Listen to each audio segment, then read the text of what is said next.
Mengumumkan ketibaan Yang Berusaha Puan Siti Aisyah Syekh Abdul Kadir, Timbalan Ketua Pengarah Perpustakaan Negara Malaysia, bersama pembicara jemputan Yang Berusaha Profesor Madya Dr. Lim Swee Tin, Yang Berusaha Major Muhammad Fitri bin Shuib.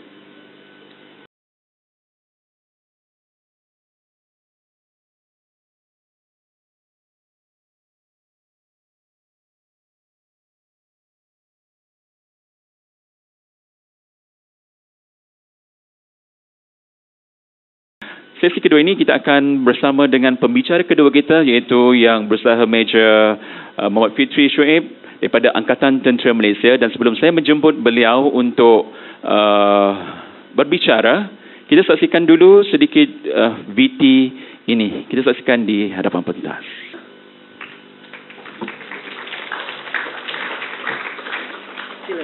Sungguh bersemangat kata-kata doktor. Saya terharu. Okey, sekarang jam pun sudah pukul 12. Kepada yang bertanya tadi, adik-adik nama apa adik? Mustafizo. Bagi seorang askar, bagi kahwin. Bagus soalan tu. Dia tanya tentang soalan milenial. Saya menunggu-nunggu daripada tadi, siapa nak tanya soalan ni? Kerana saya sudah membuat beberapa kajian, penelitian dan bacaan mengenai ini. Saya nak beritahu kepada semua adik-adik depan mata ni apa masalah kamu sebenar-benarnya, dan juga ini akan jadi satu pengajaran kepada yang lebih dewasa seperti bayi-bayi saya atau generasi yang lebih tua daripada saya. Tapi sebelum saya nak bagi jawapan ni, saya minta semua sekali bangunlah. Mengantuk dah ni. Tarik urat sekejap. Boleh semua sekali bangun. Askar suruh bangun, korang tak bangun, nak mabuk. Bangun semua sekali. Tak apa, janganlah. Prof jangan. Prof bangun, saya lompat bawah. Bangun, okey. Stretching sikit. Saya tahu kerana ini moderator kata ini soalan takhir. Okey. Okey, duduk.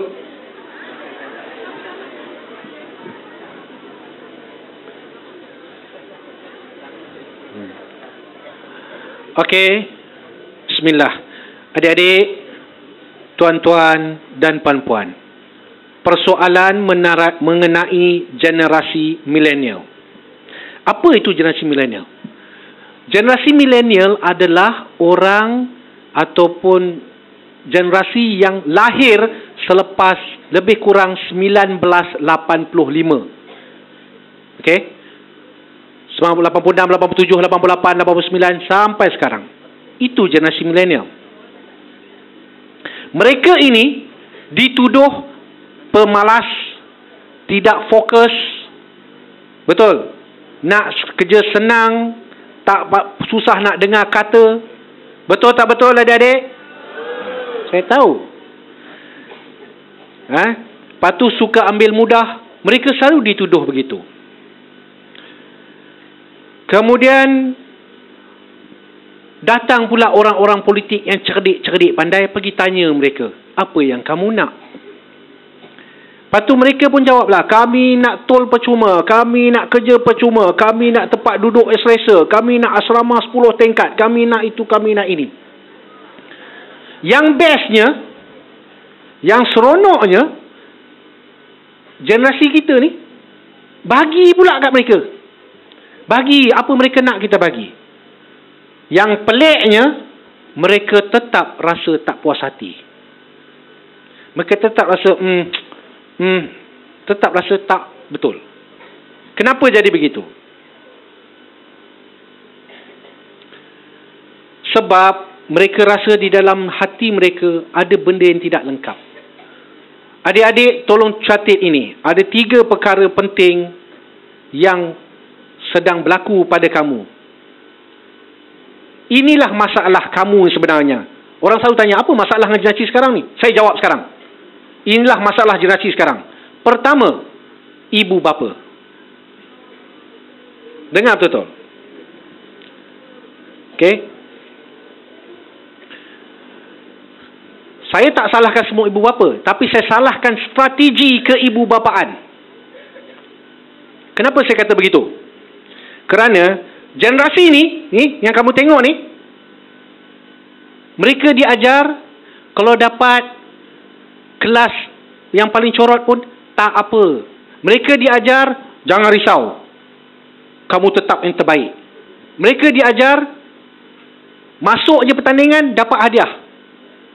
Walaupun hadiah penyertaan dapat. Betul tak betul kita ajar dia macam tu? Malah ada juga yang dapat markah tercorot ataupun di belakang sekali, tetap dapat hadiah.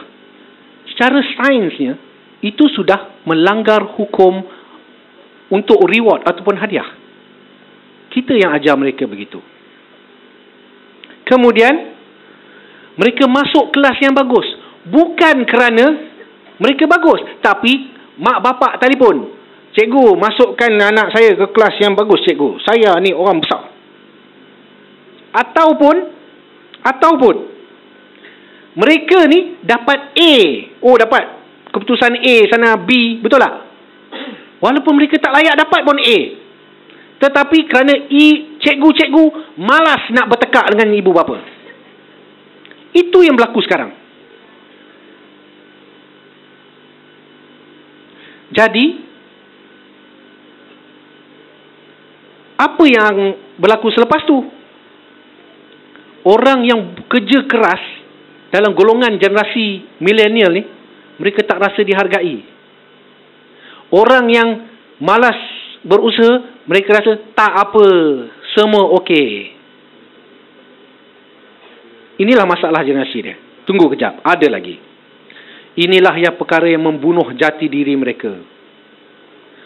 Bila mereka habis belajar, habis sekolah menengah, habis college, kita ada satu generasi yang tak kurang keyakinan diri, yang dimanjakan dan dilemahkan oleh generasi sebelum itu. Siapa generasi sebelum mereka? Generasi saya. Generasi profesor ni atas daripada saya. Saya salahkan generasi saya yang umur 40-an, 50-an sekarang. Kami yang mengajar mereka begitu. Jadi bila mereka pergi ke dunia sebenar, mereka pergi masuk ke tempat kerja sebenar, mereka mula sedar bahawa mereka tak special. Mereka mula sedar bahawa mereka kalau duduk tempat last kali, mereka takkan dapat apa-apa.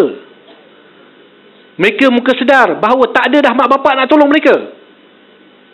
Mereka mula sedar bahawa kalau kamu tak dapat A, tak dapat cemerlang di dunia sebenar, kamu akan jatuh.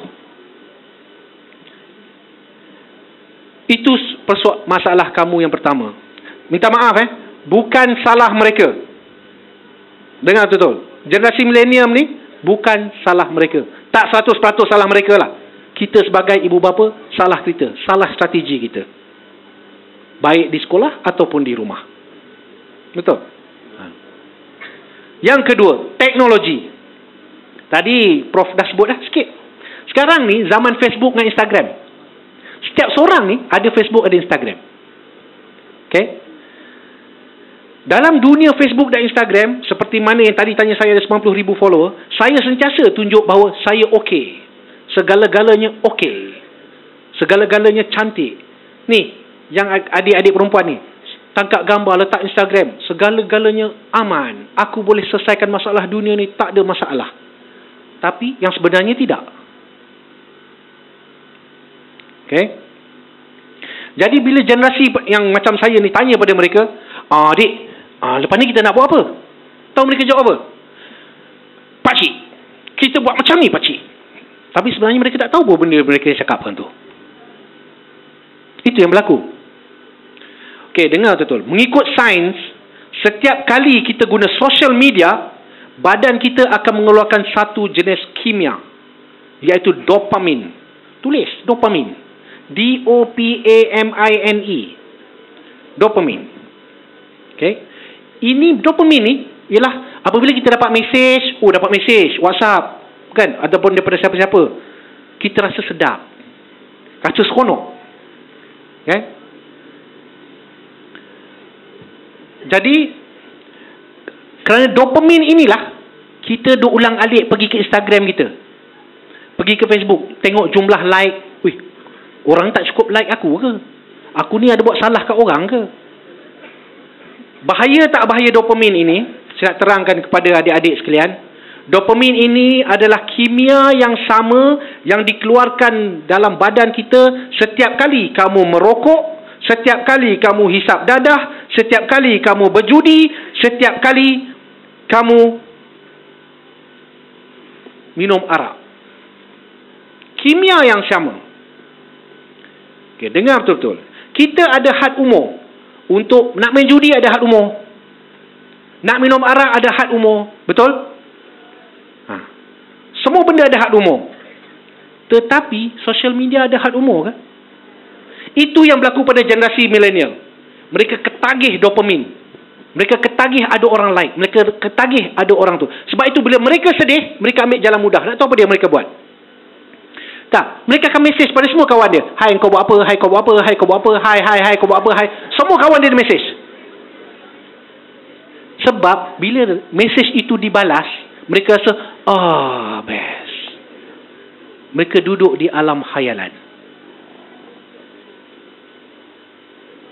Itulah kesan dopamin.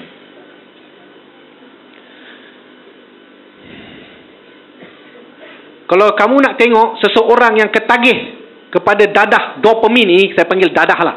Dadah handphone ni. Ni. Dadah ni. Kan? Tak susah. Kamu tengok dia bangun tidur saja dia capai handphone. Kalau kamu ada perangai tu, kamu ada ketagih dengan dopamin. Benda pertama kamu ingat itu. Satu. Yang kedua, dengar betul. Yang kedua, tengah meeting ke, tengah apa ke, letak handphone kat sini. Tak kisahlah terbalikkan handphone ke depan handphone ke. Itu dia memberi isyarat tau. Bayangkan tengah mesyuarat, kan? Orang yang umur 20, 21 tahun ni, dia letak handphone dia dekat atas meja. Nak tahu kenapa? Kerana pada dia, walaupun mesyuarat ni penting, tapi tak berapa penting sangat. Saya ada benda lebih penting dalam ni, dalam handphone tu. Itu dia punya subconscious message dia hantar. Sebab apa? Dia ketagih. Nak makan, handphone. Nak apa? Handphone. Betul? Ingat setiap ketagihan akan merosakkan segala jenis hubungan. Saya ulang sekali lagi. Setiap ketagihan, baik arak, dadah ke apa ke semua ni, termasuklah ketagih handphone, akan merosakkan segala jenis perhubungan, akan membuatkan kos yang tinggi, akan membuang kamu terlalu banyak masa, dan akan membunuh hidup kamu. Okay?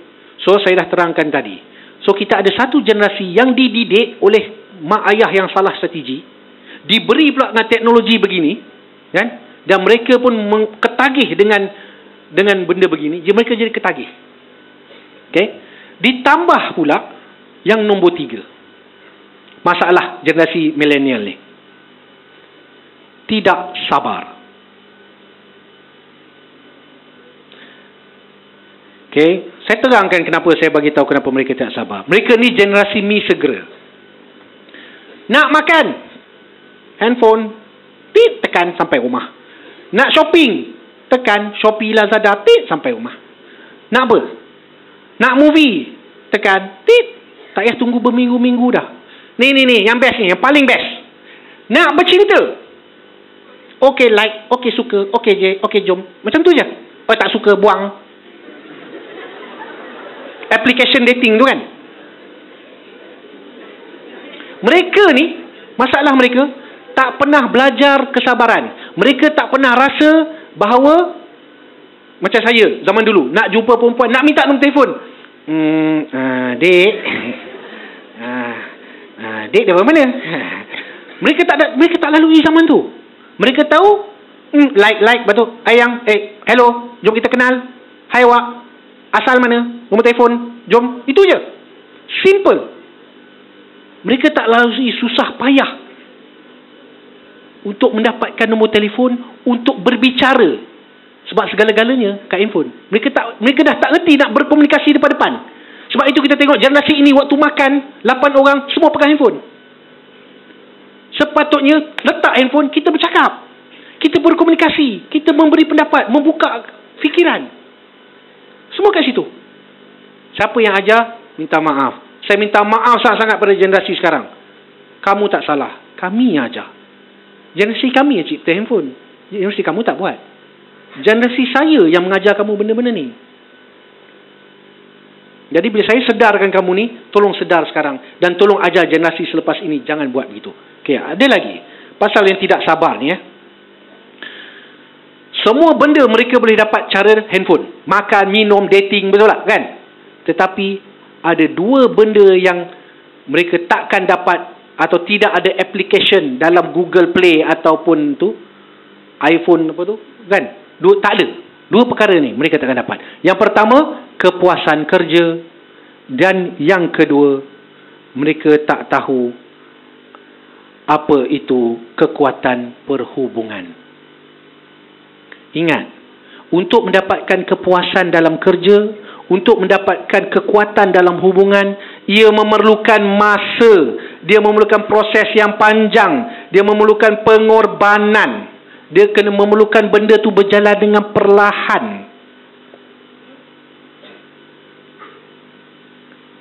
Kerana itu kita tengok orang zaman sekarang, bukan saya nak salahkan mereka, tapi cuba tengok, bercinta hari ni, minggu depan putus. Putus pagi, petang ada orang lain. Itu yang berlaku pada generasi sekarang. Sebab mereka tak ada rasai benda tu. Dulu kita ni kakak-kakak, kita tunggu nak putus pun hantar surat 2 minggu pun dapat balas. Oh boleh putus. 2 minggu tunggu tu. Mereka tak rasai benda tu. Sebab tu kata tidak ada application yang boleh menyelesaikan dua masalah ni. Kepuasan kerja, kan? Dan juga, sebab itu saya dalam tentera, saya minta maaf, dalam tentera saya jumpa ramai lieutenant muda, lieutenant otaknya bijak, bersemangat, bagus, visinya tinggi. Tetapi dia cakap saya, bila saya tanya, contoh nama dia Ahmad. Mat, macam mana kerja? Boleh lah. Kamu okey ke? Tuan, saya rasa nak berhenti. Nak berhenti? Kamu baru bekerja 8 bulan tau. Terkejut saya. Sebab saya tahu ni adalah orang-orang muda yang berfikiran cerdik, berwawasan. Kenapa? Mereka tak ada kesabaran. Sebab mereka dibangunkan dengan kesilapan strategi kebupapaan, diberi dengan teknologi begitu, mereka jadi ketagih pula. Kemudian mereka dah tak ada jati diri dah. Bila masuk pada tahap kesabaran ni, mereka dah tak sabar. Mereka cakap, tak apalah, saya pergilah tempat lain lah. Saya kena beritahu ini kerana tak lama lagi generasi saya akan pergi. Generasi doktor akan tak ada. Generasi saya akan tak ada. Siapa pengganti kami? Inilah dia. Okay. Jadi pesanan saya tentang pada generasi milenial tadi, generasi kamu hendaklah belajar bersabar.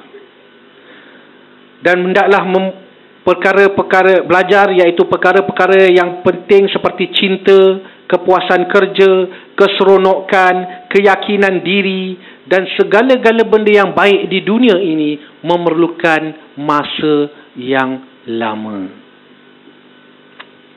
Okey. Jadi ingat tu, pada generasi milenial, itulah masalah kamu. Kalau kamu tanya, apa masalah aku ni? Kenapa aku jadi lemah? Kenapa jati diri aku lemah? Dan saya harap penjelasan saya tadi tu memberi kesedaran dan terbuka mata kepada generasi saya yang sebaya dengan saya ni, umur 30-an, 40-an, 50-an ni.